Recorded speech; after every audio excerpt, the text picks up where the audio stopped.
Precinct Chair 305, Gabby Aranda.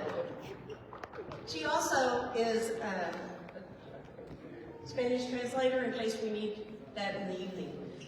She will also be our timekeeper. I would ask everyone to please silence your phones. We will have the invocation by Pastor Shane Berneckley with Community Bible Church. Well, good evening, and I'd ask you guys to bow your heads and pray with me this evening. Dear Heavenly Father, we pause for a moment to acknowledge that wisdom, authority, and justice ultimately come from you. We thank you for this community, for the freedoms we enjoy, and for the opportunity together peacefully to discuss the future of our country. Tonight we ask for clarity of mind, integrity of heart for every candidate participating. Grant them humility to listen, courage to speak, truthfully, and discernment to seek what is right, not what is easy or self-giving. We pray for those who serve and those who aspire to serve, the leadership that would be marked by accountability, respect, and genuine concern for the people they represent. May decisions be guided by wisdom, fairness, and a commitment to the common good. Father, we ask that you bless our country, our families, our first responders, our educators, our businesses, and all those who make this community strong. Help us to disagree with civility, to pursue solutions with unity, and to remember that character matters just as much as policy. We ask that your blessing over this discussion this evening. May it be productive, honest, and honoring to you. In Jesus' name I pray. Amen.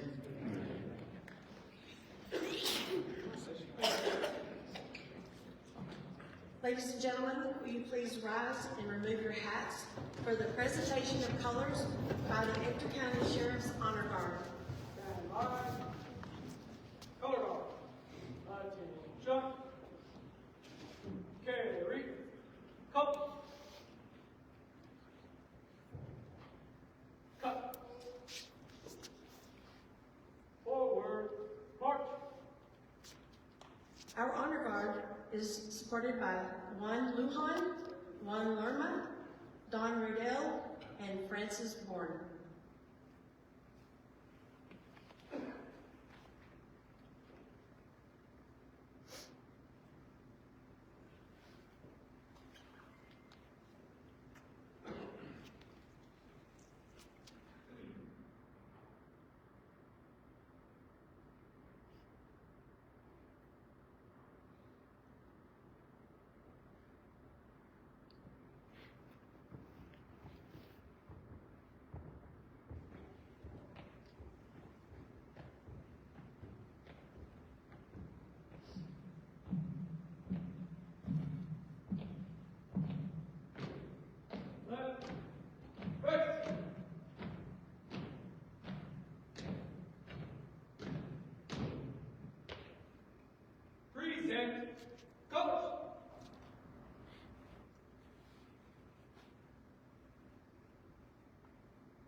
Please join me in the Pledge of Allegiance. I pledge allegiance to the flag of the United States of America and to the republic for which it stands, one nation, under God, indivisible, with liberty and justice for all.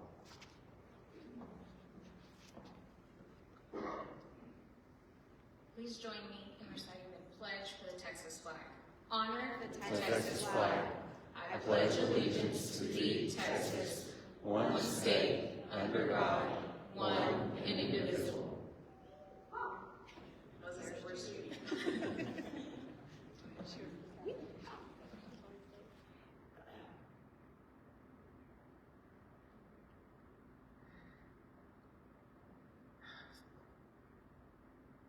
Thank you. You may be seated. I'm sorry, excuse me, I apologize. I so apologize. We need the national anthem. By Greg Simmons, I so apologize. Please join me singing our national anthem.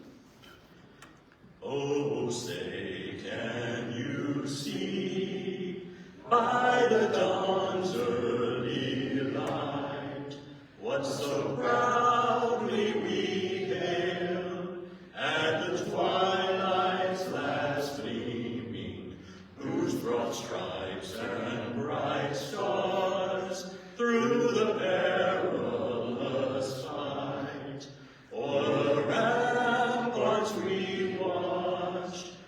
so gallantly streaming, and the rocket's red glare, the bombs bursting in air, gave proof through the night that our flag was still there. Oh, say does that star-spangled banner yet wave o'er the land of the free and the home of the brave?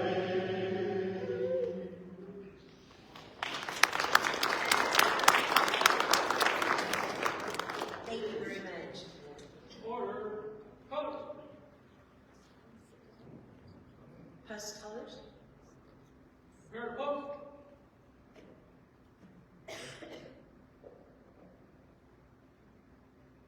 Post.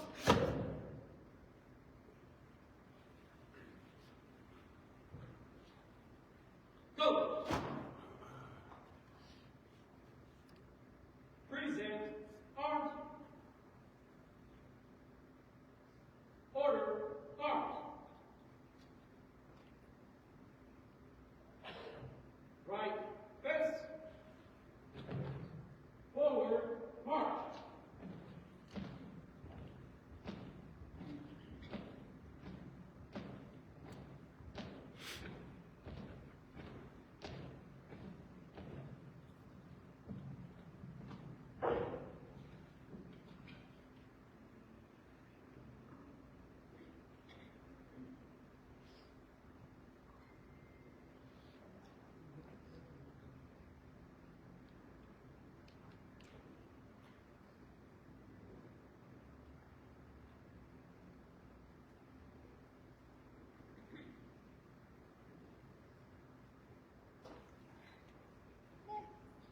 Thank you again, Ector County Sheriff's Department Honor Guard. We so appreciate you and love this. You may be seated.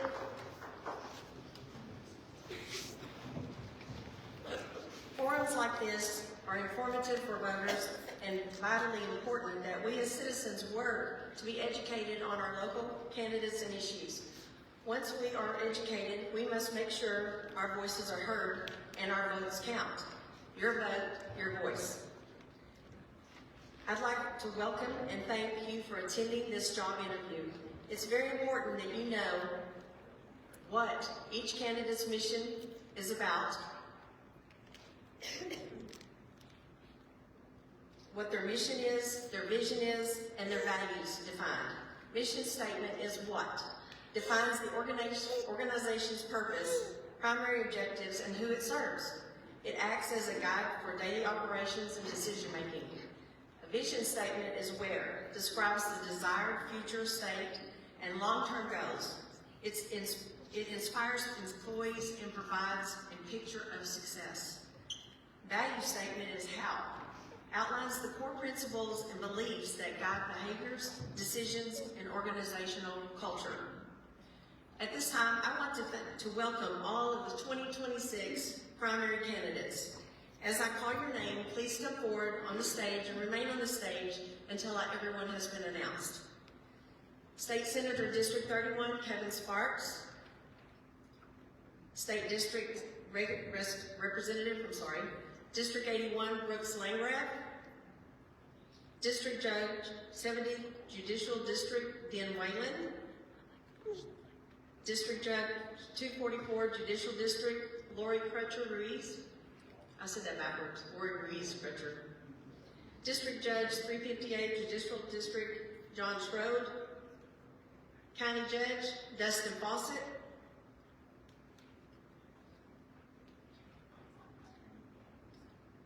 Sunil Mehta.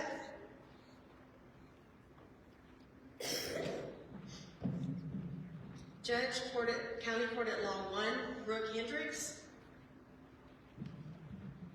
Judge, County Court at Law, Christopher Clark. District Clerk, Guadalupe Lupita Navarrete. County Clerk Jennifer Martin. County Treasurer Cleopatra Calloway. It's hard to see who's coming.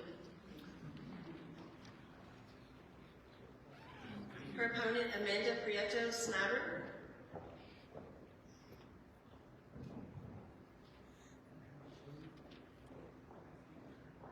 Just go back front. Justice of the Peace, Precinct 1, Steve Brennan.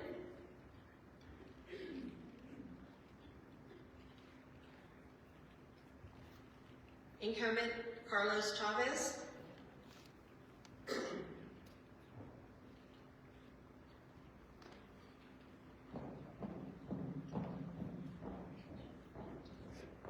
County Commissioner, Precinct 2, Jason Payne.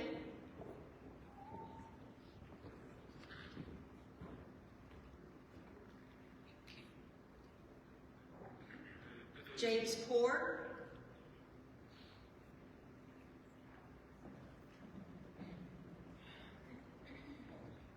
Grayson Hankins.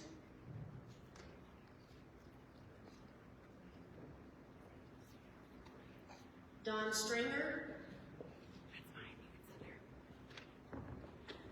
And Richard Pierce. These are in ballot order, by the way. Justice of the Peace, Precinct 2, Missy Walden. Justice of the Peace, Precinct 3, Ronnie Hernandez.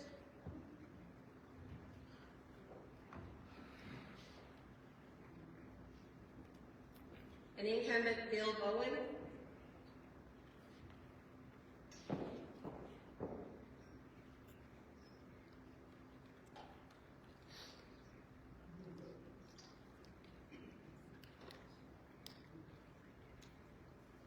County Commissioner, Precinct 4, Billy Hall. Incumbent Billy Hall, excuse me. His opponent, Marty Slayton.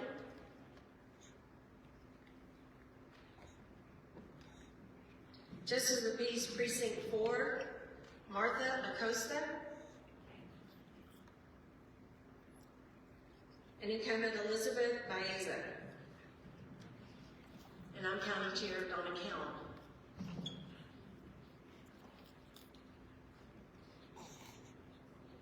And Representative Brooks Langer, if you want to come forward as well. This is the majority of your 2026 candidates for the primary election on March 3rd. Thank you, everyone. I would like to thank each candidate who chose to run for office.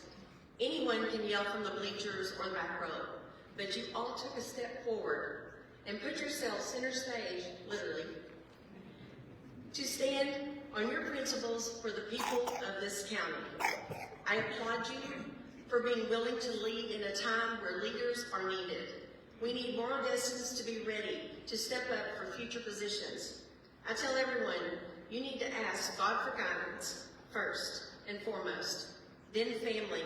Family has to work hard to support the candidates with lots of sacrifices. And then friends. You need friends to support you in every factor of the candidacy. So candidates, thank you for what you are doing. We appreciate you, and you may be excused. Except for the county judges, they will stay on the stage. County commissioners, if you could please come to the back.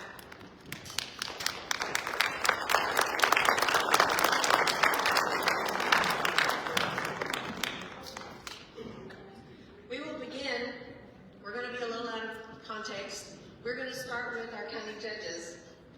And I would like to introduce Jay Hendricks as our moderator.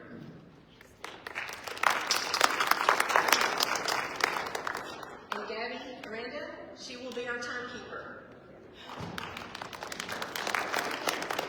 Candidates will be asked questions in ballot drawn order. So you'll need to switch, if that matters. Each candidate will receive a 2-minute introduction, and candidates on the county judge will receive 6 to 8 questions with a 1 minute to respond. Or if we can go longer, that's up to Mr. Hendricks.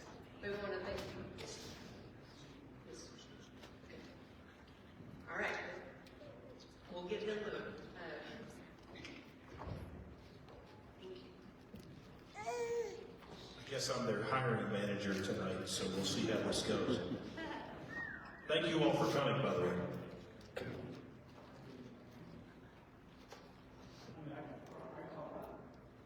We have microphones. It's kind of hard to hear Justin, and I'm front row. And I'm young. Don't make me call security on that. No, I'm kidding. All right, we're going to let them introduce themselves. We'll give them 1 minute each for their opening statements. Again, these are going to be your county judge candidates, and so we will start, I guess, how they come about. I want to do it that way, so you start first, if you will, and introduce yourself, talk a little bit about yourself. You have a minute for your opening statement. 2 minutes, excuse me, I'm sorry. So 2 minutes, I'll make this quick. My name is Sunil Mehta. I am a retired U.S. Marine, retired out of Camp Pendleton, California.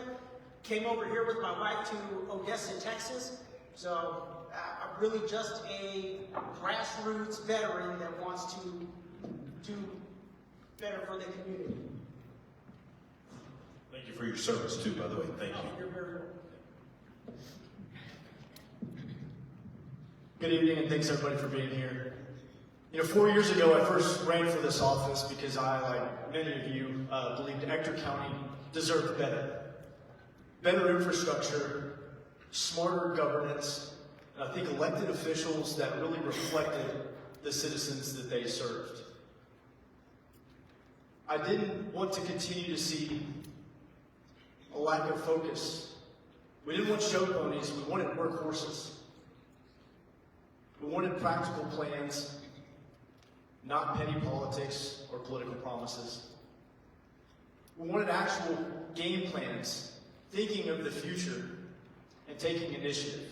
We didn't want elected officials any longer who made decisions that served themselves, but instead decisions that served the people that they represent. I wanted an elected official, a county judge, that really reflected the citizens they served. So I ran as a solution-oriented Republican. And I've governed for the past 3 years as a solution-oriented Republican. What does that look like? It looks like ending inmate housing out of county, bringing all of our inmates home and saving over $1 million a year in taxpayer funds. It looks like coming up with game room regulations to end all of the illicit and illegal game rooms in Ector County. We needed plans in Ector County. We needed to be proactive rather than reactive. So we crafted master plans, Ector County's first ever master plans for water infrastructure, road infrastructure, hazard mitigation, flood mitigation, and county parks. Some of these plans will allow us to go back to the federal government at an 80-20 match level. What was once a $10 million road for Ector County taxpayers will cost us $2 million. Dustin, time is up. Thank you. Thank you.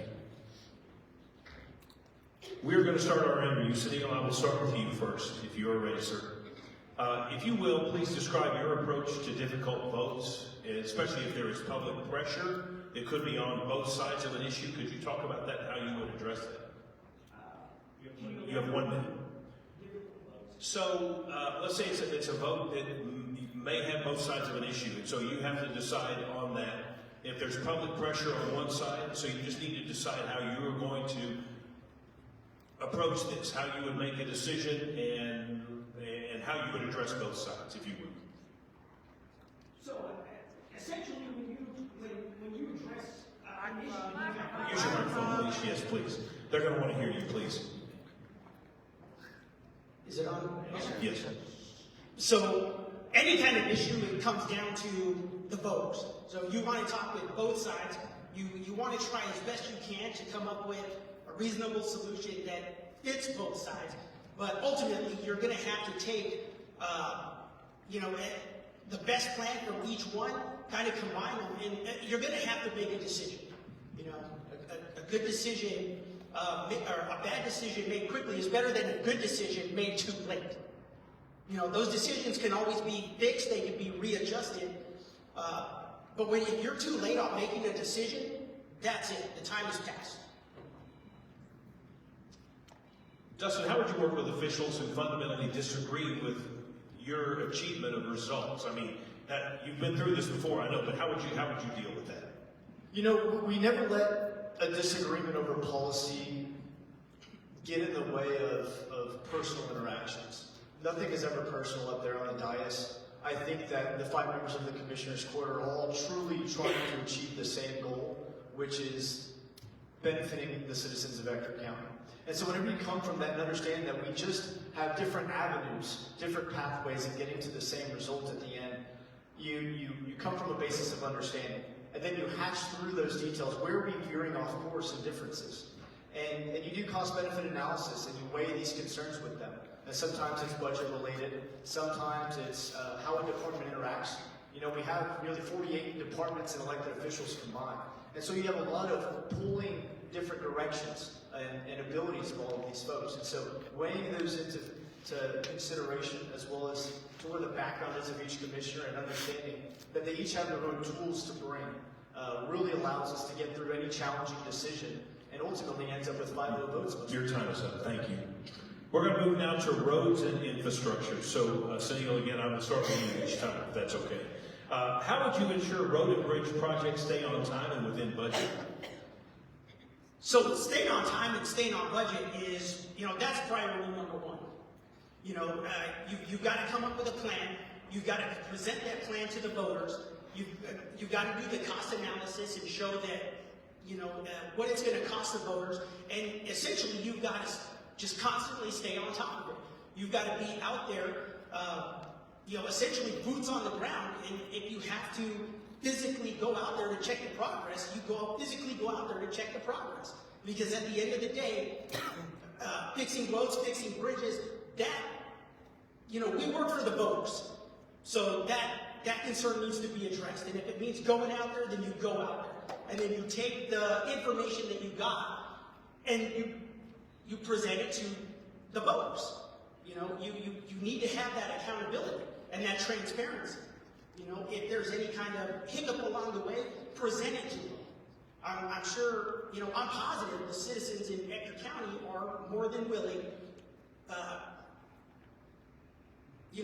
to address that. But you keep them in the loop. Your time's up. I'm sorry. Yeah, I have to cut you off. Dustin, we're staying on the same roads and infrastructure. So how would you ensure road and bridge projects stay on time and within budget as well? Yeah, a big aspect of road projects is the planning side of things. And we've been behind on plans. In fact, that was what I did in my prior line of work as the vice president of the Midland-Odessa Transportation Alliance, was bring in additional funds for road projects and also make sure that we had shelf-ready projects. Road projects take a very long time, upwards of 10 years from the initiation of a project. What we're understanding at the county level is really the utility side of things, making sure that we have everything with Encore on time, making sure that we have the proper right-of-way in the alignment, working with our contractors like LCA on the civil engineering side. Something that we've done in Ector County is we actually spent $2.5 million on actual road equipment to where the county can build roads in-house at less than half the cost of what it is to contract it. So that has allowed us not only to stay under budget, but over 50% of the budget, which means that we can double the amount of roads and also do it in an expedited time frame. Next question, Cindy, I'll start with you. What is your philosophy on preventative maintenance versus reactive repairs?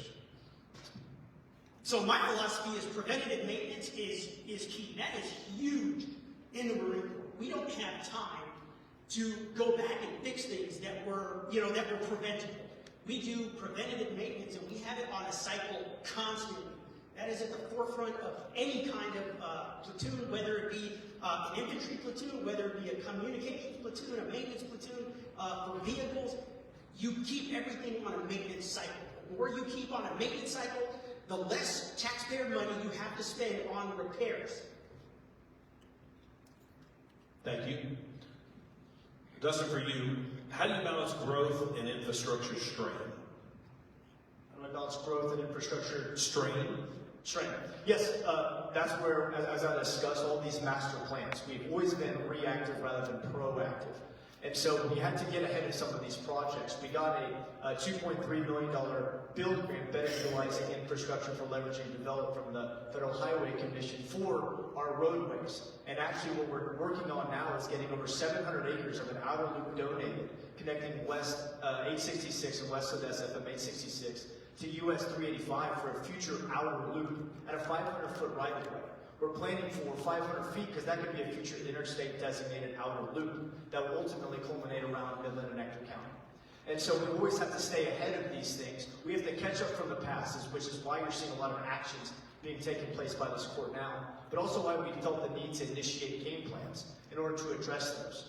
And so plans are vital, and always having projects in the hopper in case we see an additional bucket of funds. Either, God forbid, when Democrats come in office at the federal level, there will be grants out there, or whenever other buckets of fund come forward. Your time is up, I'm sorry. We're going to talk elections now. Election integrity in specific. What does election integrity mean to you at the county level? You know, election integrity means, basically what it is. Integrity, doing the right thing at the right time for the right reasons. That's pretty much it. It is statistically proven that the state of Texas has one of the best, election planning in the U.S.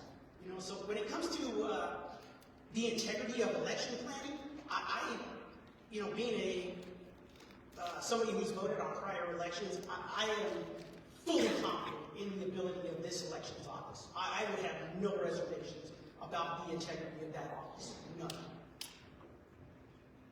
Justin, what safeguards should be in place to ensure fair and transparent elections?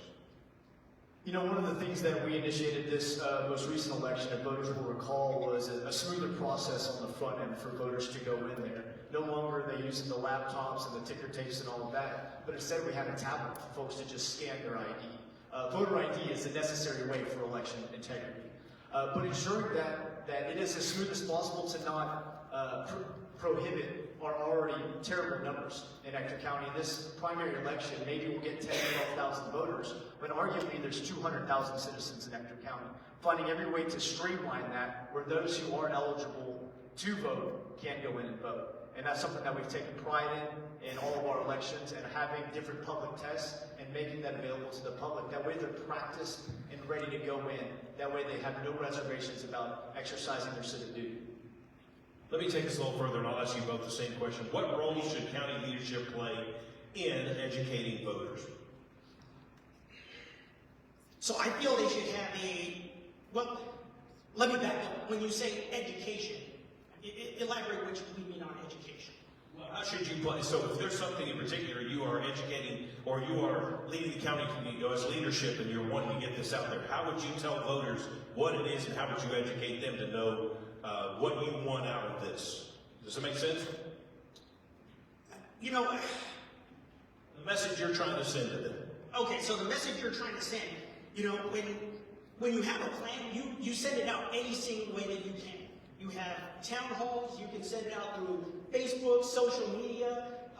There's a number of ways that you can get the message out to the voters. The key thing is it has to get out to the voters. I mean, I live in precinct 1, and there's things that I can tell you I'm not seeing at the voter level. And if I'm not seeing it, then that means other voters aren't seeing that. And that's not a voter issue, that's an issue with getting it out to the voters. That's a media issue. I'll ask you the same question. I think education is important. It's why I've never said no to any speaking engagement. I've spoken at 3 different elementary schools, middle schools. I've spoken to leadership, Odessa, youth leadership. The other day we were out at the OFR, or OPD firing range, talking with a group of young kids who are about to become voters, about the importance of your civic engagement, what the role of the county is. Now, I'm proud of the town halls that we've had. We had one in West Odessa with over 100 citizens, where we first explored the topic of emergency services. And that led to the voters voting in ESDs 1 and 2 to tax themselves. That's a big deal, but they had the information, educated them on what that was. Another example is the road district, which is down in south of town in South Ector County, where they actually came to us, brought us an issue that they have a private subdivision with private roads that were no longer being maintained, that the developer bailed on. We found something in statute called a road district. They registered 70 voters for this initiative, and they went out and voted to tax themselves just within that subdivision. Your time's up. We're going to talk county facilities now. So, kind of along the lines, we've talked a little bit about long-term planning and all. How should counties plan for long-term facility maintenance and replacement? So I think it really comes down to preventative maintenance. You gotta look at, you've gotta constantly keep up with the preventative maintenance because again, it costs less to do preventative maintenance than it does to do the repairs. You gotta look at the dates of the facilities, you gotta look at the infrastructure and see, hey, is this something that we can conduct preventative maintenance on, if at all possible, or is it something that completely needs to be replaced? If it completely needs to be replaced, you bring that issue to the voters and you explain why that money needs to be used to replace, that particular issue, whether it be the walls, the foundation, the piping, any of that. But it all comes down to, taking care of what we have. Thank you. I'm going to ask you a little different, but when does renovating make more sense than rebuilding? I mean, is that something you have to deal with? I mean, when you're thinking through this is a process you may have to think of, correct? Yes, it absolutely is. You look at what's the age of the facility. Does it have asbestos? Does it have other environmental concerns? Is it a full-blown gut? Is there going to need to be repiping? These were the types of analyses that we went through for all of our county assets. It was a county asset inventory that I commissioned with Billy Kerrigan, who's our building maintenance director. And to touch on your maintenance point, what we did was we looked at how are we maintaining our facilities, and what we were doing was we were hiring third-party contractors for HVAC. So for every plumbing, for AC, all of those things, we're hiring third-party folks. Well, we're paying them $120, $130 an hour, when we could pay somebody in-house $30 an hour. And so my first budget, we built in all these positions. It was over 10 positions in building maintenance to take care of the assets we had. What we ended up doing in increasing the budget in those salaries was saving on the contract service items. And that's how we ended up having the $10 million, one of the many reasons we had a $10 million surplus in the first budget. For cost control, if you were to get this position, Dustin, you'll ask you first, what would you take to prevent cost overruns on county facility projects? Again, it really comes down to being boots on the ground, seeing what you have to spend, and then, seeing how you can make that fit within, your right and left lateral limit. That's pretty much all there is to it.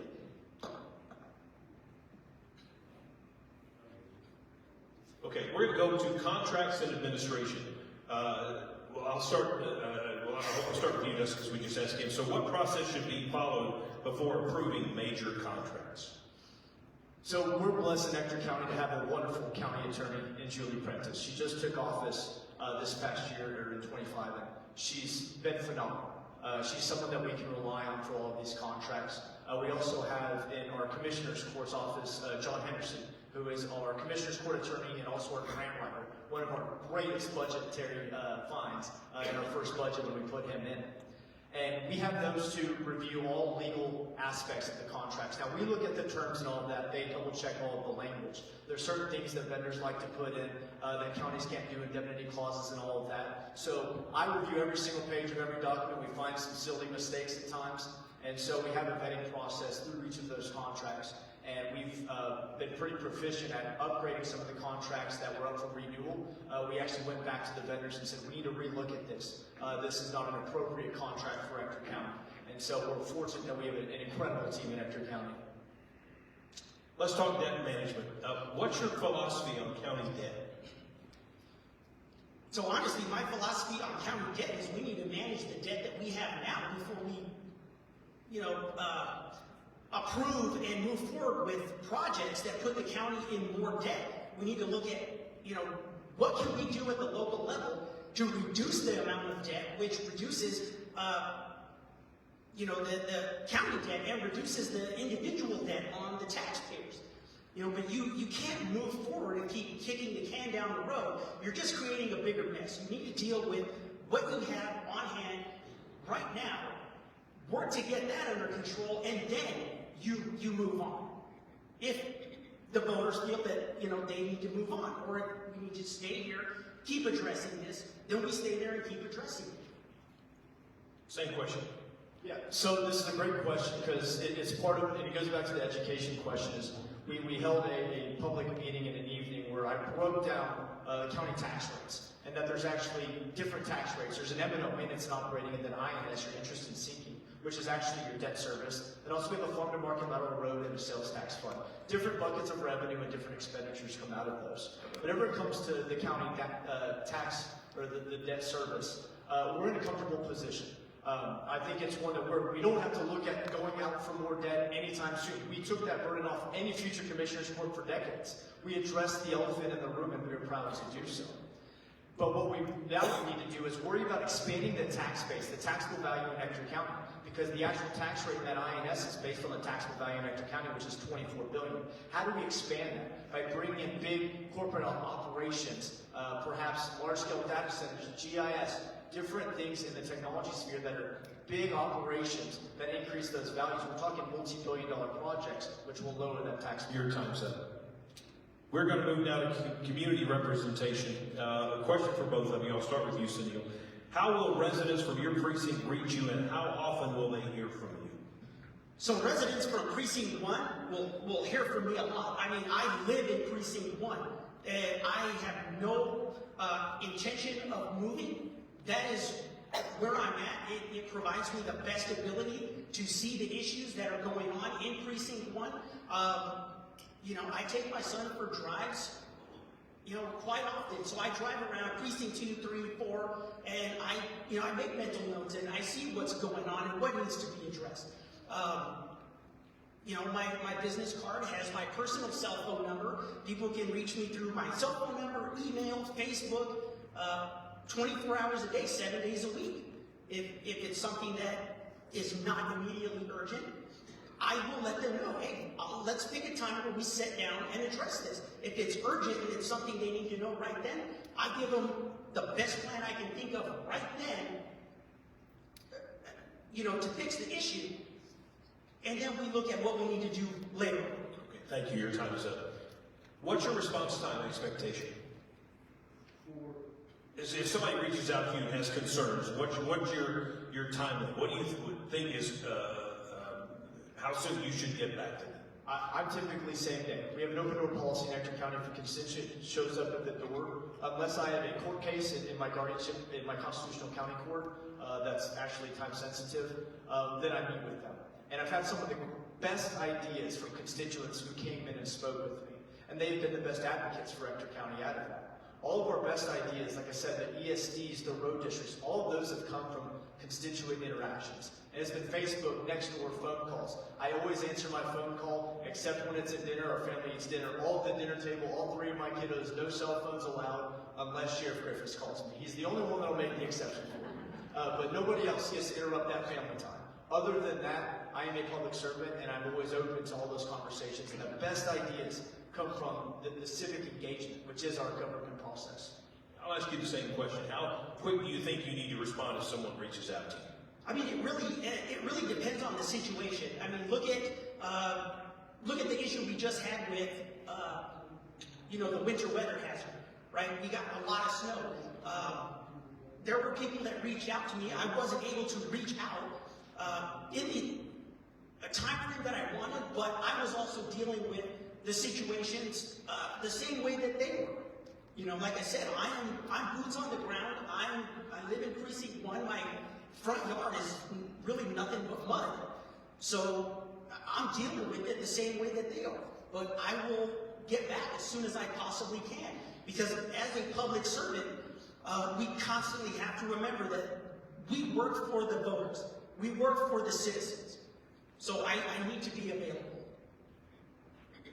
I'm going to ask you both the same question, and Dustin, I'll start with you this time since I just asked that with Sunil. I'll give you the opportunity to answer this too, okay? There's a lot of talk and interest about the new courthouse and moving forward with a projected budget, $275 million. That includes parking garage. What will you try to do to hold the line on the construction costs to try to help keep that cost down? Yeah, so one of the best things that we did was the way in which we went forward with this project was a design-build method. And what that means is we have the architect, the builder, and then also an owner's rep, which is a separate architect, all looking at the same document. So we have 3 different checks and balances there in everything. Then we also have our great team, as I mentioned, Billy Kerrigan and some of our other teammates, always looking at every aspect of it, always running cost modeling over the parking garage, over, all right, option A, option B, option C. And we always look at, and we have those builders running real-time metrics, and then independently, Park Hill, who our owner's rep is, talks to their market contacts and run those costs. And so right now, the 275 includes nearly a $30+ million contingency.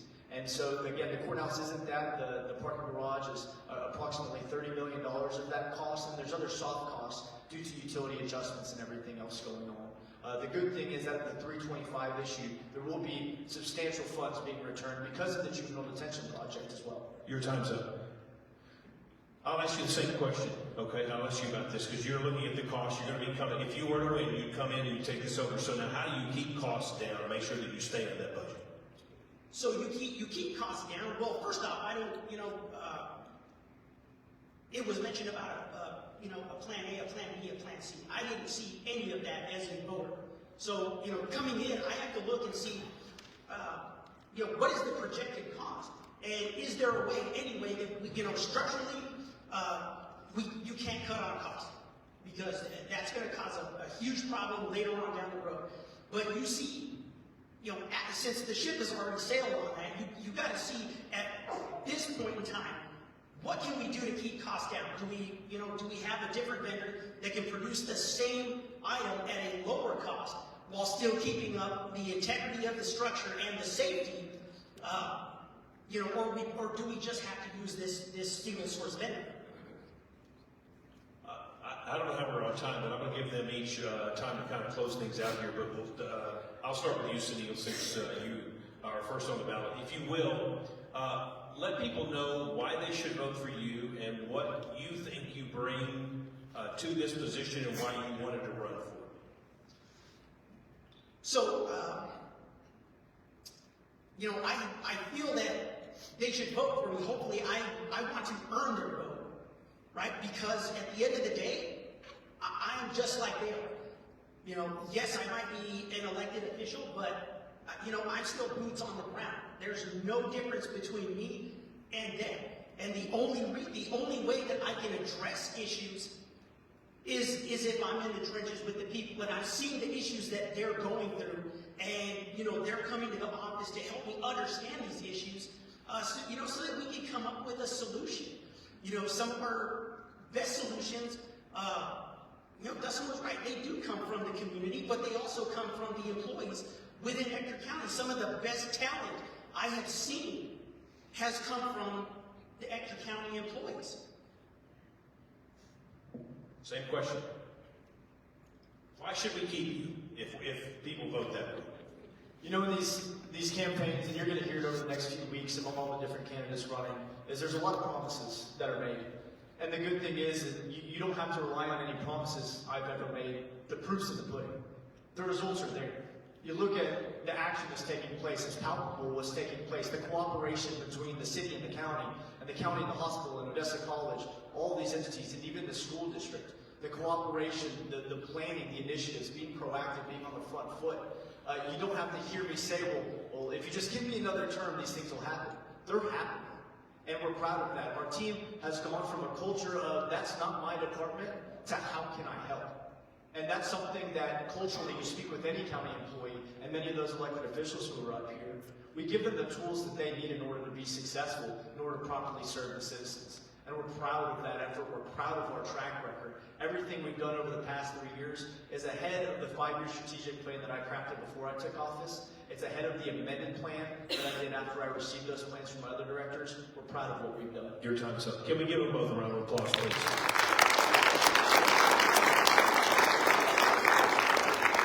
Thank County Judge Fawcett and Sunil Mehta for coming out and answering the questions tonight. Next up, we will have County Commissioner Precinct 2, replacing County Commissioner Greg Simmons. Could the 5 candidates please step out?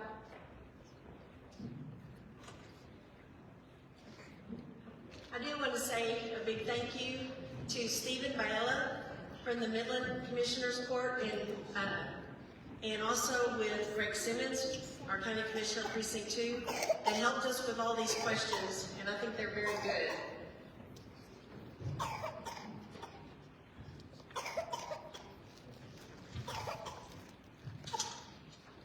One more.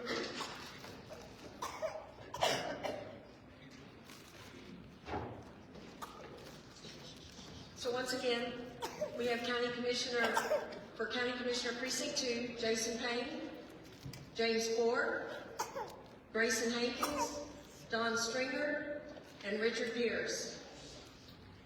They're also in ballot order.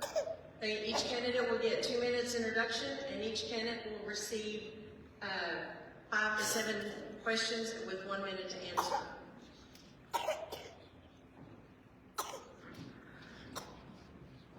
All right, who's nervous?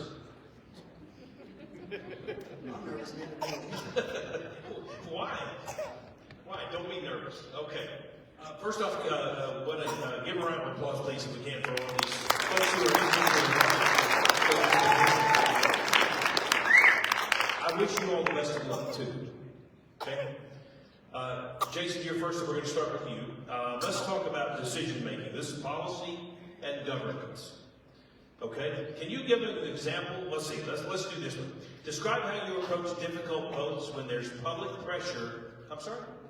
Oh, let's do introductions first. I wanted to go ahead and ask a question. Sorry. Why don't you tell everybody about yourself first? How about that? You have 2 minutes. It's up to you.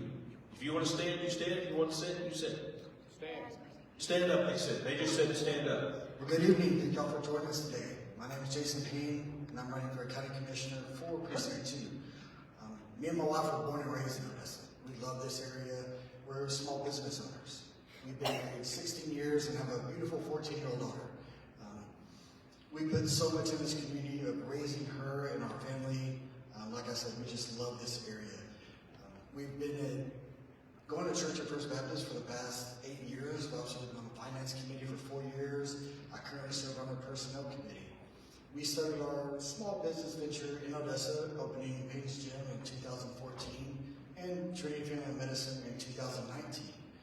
Prior to that, I worked at Medical Center Hospital for about 10 years in the emergency room and running their cardio and neuro department. It's just, there's so many people that I've seen here. I've seen so many patients walking in. It's just a blessing to see patients here that I've had from the hospital, from my clinic, all over. Just blessed to see those people join and show up for this event. For me, I think we need more transparency for the taxpayers, and we also need more accountability for the people that we voted in office.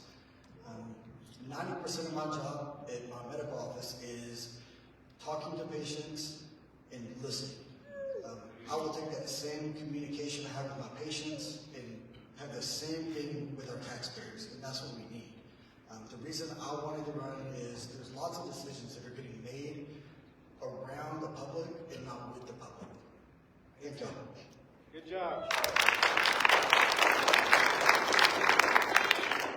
James Ford, you're next. Good evening. Thank you for coming. I can't believe I was nervous because I can't actually see any of you.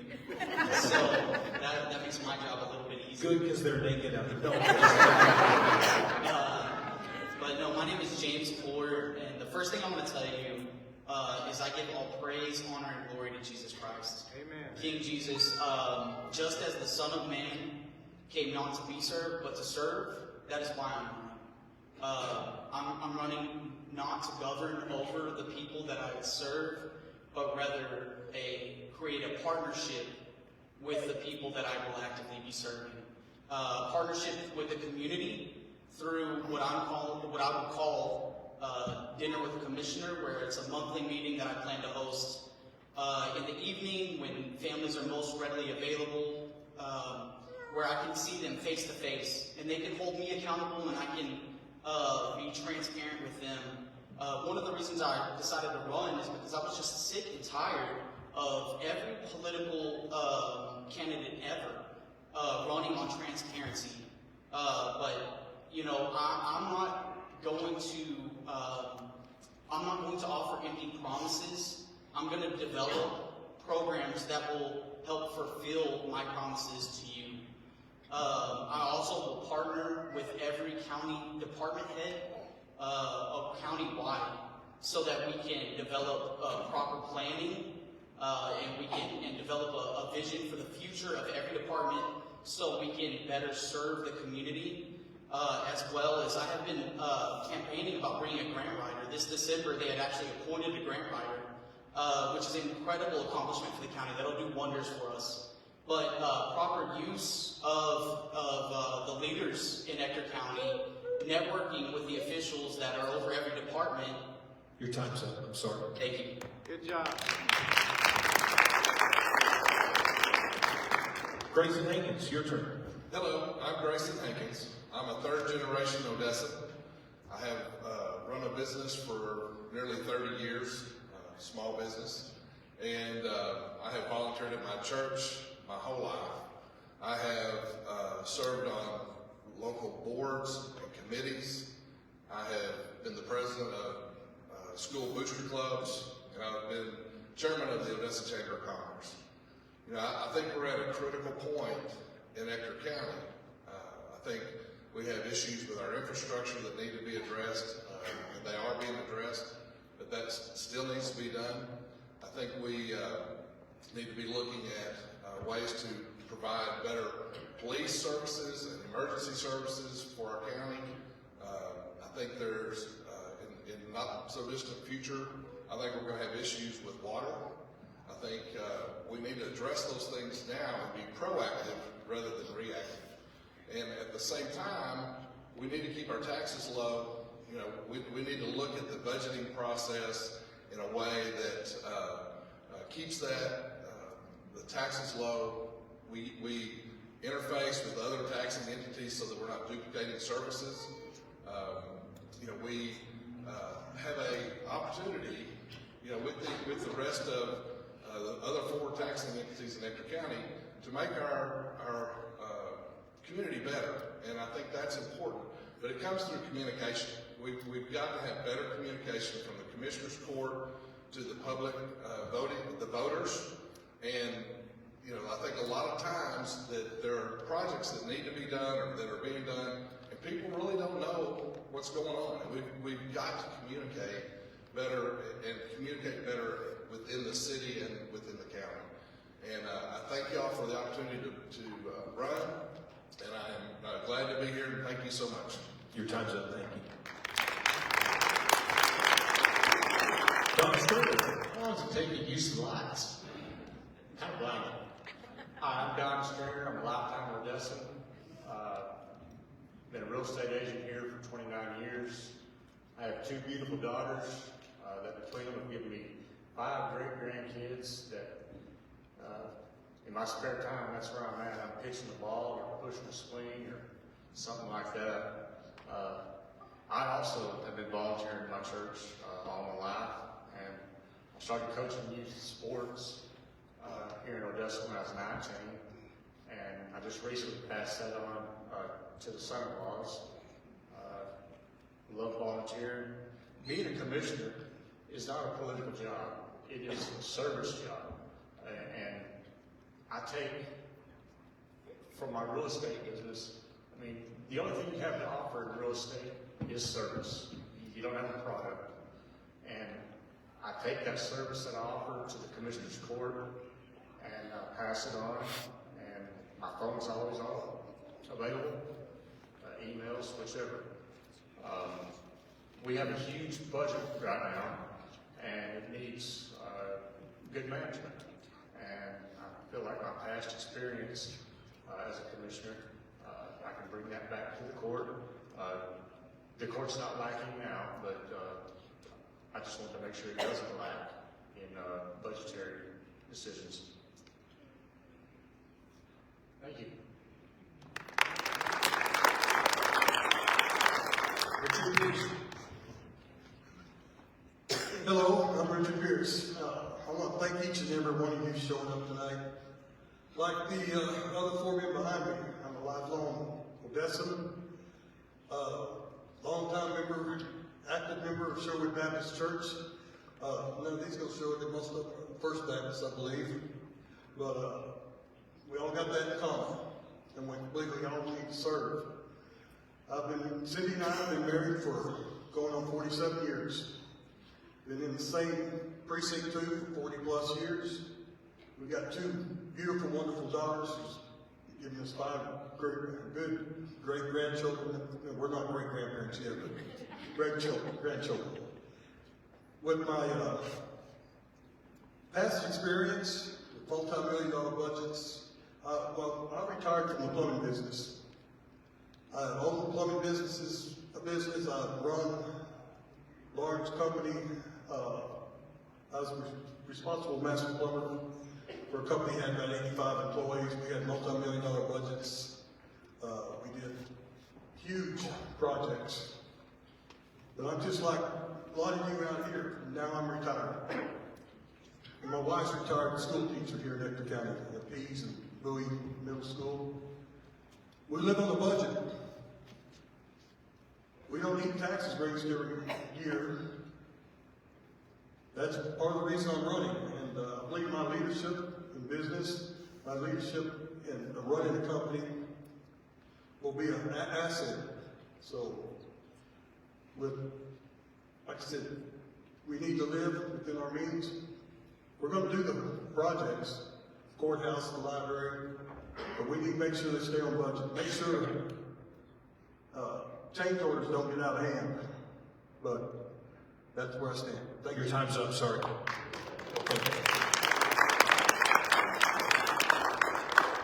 Jason, we're going to start with you first question. And my question is really and I'll ask you all the same thing. Why should we vote for you? I believe people should vote for me just, like the rest of us, I've lived here my whole life. I ran businesses in this town, our family's from this town. The way I run my business, I see patients here. I don't actually have my staff show up. I think they're trying to get days off, but they show up. It's fantastic. But just to hold more people accountable. We have more drive, and I want to make sure that this city is operating right for when my daughter gets old enough. I want to make sure she can be able to afford taxes in this area. The roadways are safe for her in this area, because we do have areas that aren't safe that bother me when my wife drives on them, especially. We need to make sure that we're keeping up with everybody in the community. We have to have the community backing us. We have to communicate better and every day with them. I ask you all because you all seem like nice guys, and I just want to know kind of what led each one of you, so that everybody else knows what you're about. Because you all are very nice. You're all running for this position. This is an open position, and so any one of you can do that. Why should they vote for you? Yes, I'm by nature very proactive. If you come into my courtroom, I address people at the door, and I set clear standards, and out of that is our courtroom flows seamlessly. And that my proactive nature doesn't just stop there.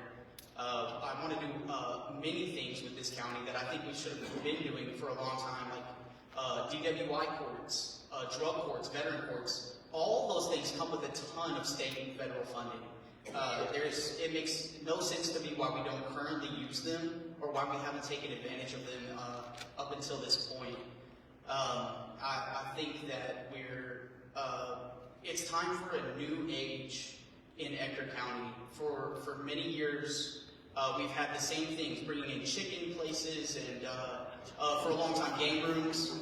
And the day and age of just letting whatever happens in the county run itself is over. Your time's up. Chicken restaurants want you to come by and see them, by the way. Same question for you. Why should people vote for you?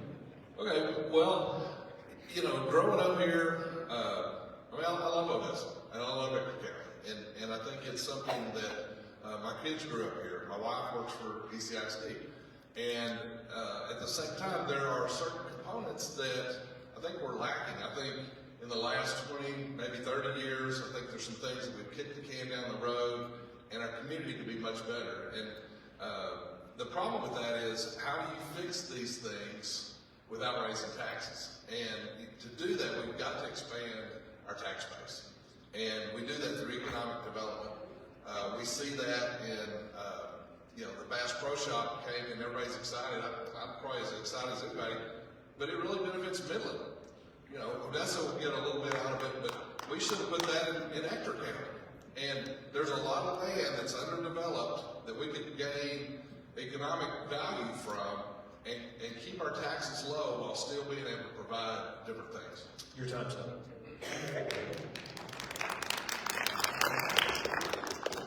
Don, same question, but you've run before, so why again? Why should people vote for you again? As I mentioned earlier, we have a large budget right now that we need to keep our eyes on, and I think I'm a good candidate to accomplish that. We probably all are. But I want to give you all an example. When I was past commissioner, I was assigned to the airport, Slater Field, and we had a horrible deal that we were paying like $400,000 a year, doing all the maintenance and getting nothing in return. So I thought